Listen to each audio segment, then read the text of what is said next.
Vicky, aku bisa nge-scan wajah kamu, tapi tahu apa yang sedang kamu pikirkan. Jadi kamu tahu dong, hari ini aku mikirin bubur ayam, sama aku mikirin Harap roti, harapannya makanan-makanan begitu, gitu. mungkin suatu saat bisa ya nge-scan orang terus tahu apa yang dipikirkan. Tapi sekarang bisa scan barcode gitu ya, itu untuk mengetahui menu digital di resto. Kamu kan sering kan datang ke sebuah restoran gitu, terus print out dari si menunya itu nggak ada, tapi kamu tinggal scan aja terus nanti muncul menunya. Oke, nah ini yang akan kita bahas pada pagi hari ini pemirsa di segmen Kereta. Buat menu digital dengan restoran lewat startup. Sudah tersambung melalui aplikasi video conference pemirsa, ada Muhammad Nur Cahyo, founder dari Loka Resto. Halo, selamat pagi Mas Cahyo. Halo, selamat pagi Pak Vicky dan Bu Priska. Terima Halo. kasih sudah bergabung bersama kami di Create Up. Kenalan dulu sama Loka Resto. Loka Resto ini apa Mas Cahyo? Ya, jadi Loka Resto ini sendiri kami menyediakan buku menu digital untuk restoran-restoran yang ada di Indonesia. Tentunya dengan adanya Loka Resto ini seperti yang tadi dibahas bahwa sekarang ini untuk melihat buku menu itu bisa lebih mudah, hanya dengan buka HP, kita scan udah keluar tuh semua menu yang ada di restoran. Kita tinggal pilih-pilih, kita nggak perlu lagi datang ke kasir, panggil waiters dan lain sebagainya. Tinggal kita scan, kita bayar, tiba-tiba makanan datang, kita bisa lebih intens ngobrol dengan teman-teman atau keluarga kita ketika kita berkunjung ke restoran. Oh, Oke. berarti sudah banyak bekerja sama dengan restoran-restoran di tanah air ya? Betul, kita sudah bekerja sama dengan lebih dari 300 restoran di tanah air. Wow. Seperti itu. Oke, hanya menyediakan QR-nya saja atau termasuk foto, menu, dan lain sebagainya?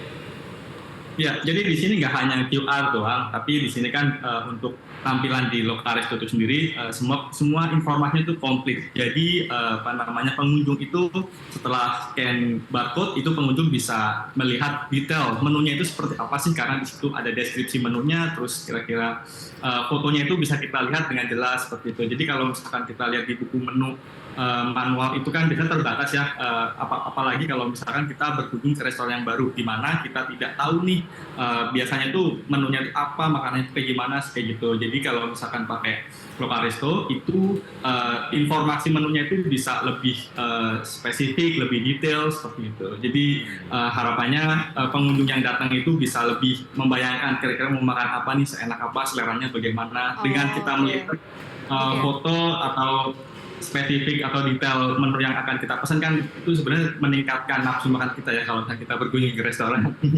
Baik, Wiki, waktu pandemi kan berasa banget ya peralihan dari kita biasanya melihat buku menu, sekarang harus di-scan begitu ya. Tapi ingin tahu dong Mas Cahyo, seperti apa sih digitalisasi, tren ya dari digitalisasi dalam sektor F&B ini selama Anda di perusahaan Loka yang... Resto. Ya, baik. Jadi untuk tren digitalisasi di industri F&B itu sebenarnya sudah berlangsung lama. Kita bisa lihat bahwa POS atau point of sales atau yang kita biasa tahu itu mesin kasir itu kan sudah banyak dipakai oleh industri F&B dari sejak zaman dulu gitu kan. Cuman mungkin ada perbedaan zaman dulu dan sekarang. Dulu itu untuk digitalisasi itu hanya terjadi satu arah, dalam arti digitalisasi itu hanya terjadi kepada manajemen atau pemilik restoran saja kayak gitu. Tapi semenjak terjadinya pandemi kemarin tahun 2019 sampai sekarang, itu kan secara tidak langsung nih kita semua masyarakat atau konsumen-konsumen restoran kita dipaksa untuk ayo kita beralih ke digitalisasi. Jadi di situ tren digitalisasi semenjak pandemi itu sebenarnya berkembang sangat drastis, di mana kalau misalkan Mas dan Mbaknya itu datang ke restoran itu sering banget kan kalau di restoran-restoran itu sudah menyediakan QR code untuk mengakses menu-menu mereka seperti itu. Nah, di sini kan dengan adanya Loka Resto kita pengen mengikuti tren tersebut dan memperbaiki tren tersebut sehingga digitalisasi di restoran itu bisa berkembang lebih bagus lagi dan kita bisa membantu lebih banyak lagi restoran-restoran di Indonesia untuk digitalisasi restoran mereka. Oke, nampaknya banyak sekali restoran-restoran yang ingin melakukan digitalisasi gitu ya. Tapi apa sih kendala yang biasanya mereka hadapi ketika ingin melakukan digitalisasi perusahaan restoran mereka, dan solusi apa yang kemudian ditawarkan secara komprehensif lah dari Loka Resto? Nanti kita akan bahas usai jeda berikut ini ya, Mas Cahyo dan pemirsa. Tetap bersama kami akan segera kembali. Terima kasih Anda masih bersama kami di Kereta dan kami sudah berbincang bersama Mas Cahyo dari Loka Resto. Kendala yang dialami oleh masyarakat ataupun mungkin pemilik resto ya saat melakukan digitalisasi itu seperti apa dan pola kerjasamanya yang dijalin antara Lokaresto dengan pemilik resto itu seperti apa? Baik kontrak kah atau beli putus, Mas Cahyo? Ya, baik. Untuk kendala sendiri tentunya kalau misalkan kita melakukan perubahan itu kan sama dengan kita membuat masalah baru ya, untuk di awalnya seperti itu. Jadi untuk digitalisasi ini sendiri pastinya akan menimbulkan masalah baru dari pihak restoran sendiri ataupun dari segi konsumen, kayak gitu. Nah, cuman di sini ada beberapa kendala yang mungkin menghambat proses digitalisasi. Yang pertama itu kesiapan SDM itu tersendiri, karena biasanya itu kan contohnya misalkan karyawan restoran itu menggunakan manual, mencatat pakai kertas dan lain sebagainya, terus membuat laporan bulanan, laporan harian dan lain sebagainya itu kan dengan kertas bisa dilihat lebih, kalau menurut mereka itu ya memang biasanya seperti itu, jadi mereka udah kebiasa. Nah, ketika kita alih menjadi digitalisasi itu kan dibutuhkan kesiapan SDM dan juga kesiapan eksternal. Kalau kesiapan tadi internal itu kan berkaitan dengan SDM SDM dari karyawan si restoran itu sendiri, dan untuk kesiapan eksternal itu sendiri kan dari segi konsumen juga seiring berjalannya waktu, awal-awalnya sih mereka cukup terhambat ya dengan adanya digitalisasi ini, tapi seiring berjalannya waktu dengan adanya pandemi mereka dipaksa untuk melakukan digitalisasi. Jadi sekarang ini sih untuk proses digitalisasi itu seharusnya sudah tidak susah lagi karena mereka sudah terbiasa seperti itu. Oke, berarti sistem kerjasamanya dengan klien tadi kan sudah lebih dari 300 restoran yang bekerja sama dengan Anda. Nah, untuk sistem kerjasamanya sendiri, kami di sini ada dua penawaran yang kita tawarkan kepada partner kita atau mitra kita. Yang pertama itu ya mereka tinggal registrasi di kita kasih seluruhnya itu untuk buku menu digitalnya aja itu free gitu.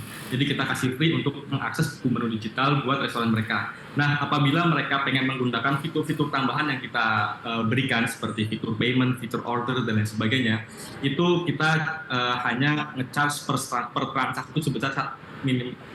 Kita nge-charge per transaksi itu mulai dari 1% seperti itu. 1%. Jadi untuk proses kerjasama dengan kita itu cukup mudah dan simpel karena sesuai dengan tujuan kita mendigitalisasi adalah mempermudah semuanya. Oh, per transaksi penggunaan misalnya saya nge-scan menu tersebut atau per transaksi apa nih? Ya, per transaksi itu ya tadi ketika konsumen nge-scan, mereka order sampai payment, nah itu baru kita charge. Tapi ketika konsumen lihat saja ya itu semuanya free kok dari kita. Karena sebetulnya ada beberapa paket yang Anda tawarkan begitu ya, hanya menampilkan menu digital saja atau termasuk yang sistem pembayaran. Kalau yang termasuk dengan sistem pembayaran per transaksinya adalah 1% gitu ya. Mulai dari 1%. Baik, Mas Cahyo, bagaimana Anda memastikan keberlanjutan bisnis dari Lokaresto? Potensinya ke depan seperti apa sih? Ya, untuk potensi bisnis Lokaresto sendiri itu masih sangat bagus ya untuk di Indonesia ini. Kenapa saya bisa bilang seperti itu? Karena di sini kita semua tahu bahwa belum ada brand yang top of mind menjadi brand untuk menu digital seperti itu. Jadi mungkin di sini kita semua nggak ada kali ya kayak top of mind kalau misalkan menu digital itu pakai apa sih seperti itu.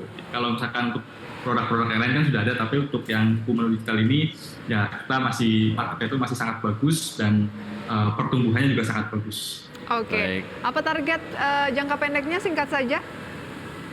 Ya, kalau target jangka pendek kita ingin berekspansi ke kota-kota besar yang ada di Indonesia, karena sekarang ini baru beberapa kota-kota besar di Pulau Jawa. Terus untuk target jangka panjangnya ya kita ingin memberikan solusi dari A to Z di industri F&B ini. Baik, Mas Cahyo, terima kasih sudah bergabung bersama kami. Sukses untuk Lokaresto dan juga sukses untuk Anda. Sampai jumpa. Selamat pagi. Baik, itu dia perbincangan kami terkait dengan melakukan scan terhadap QR code sehingga muncul menu digitalnya gitu ya.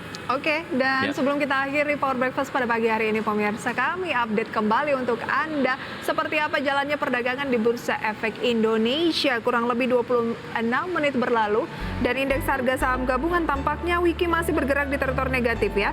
Turun 0,17% di 6.685. Oke, sementara beberapa saham yang masuk dalam jajaran top gainers diantaranya adalah VKTR, BBHI, PADA, dan juga NCKL.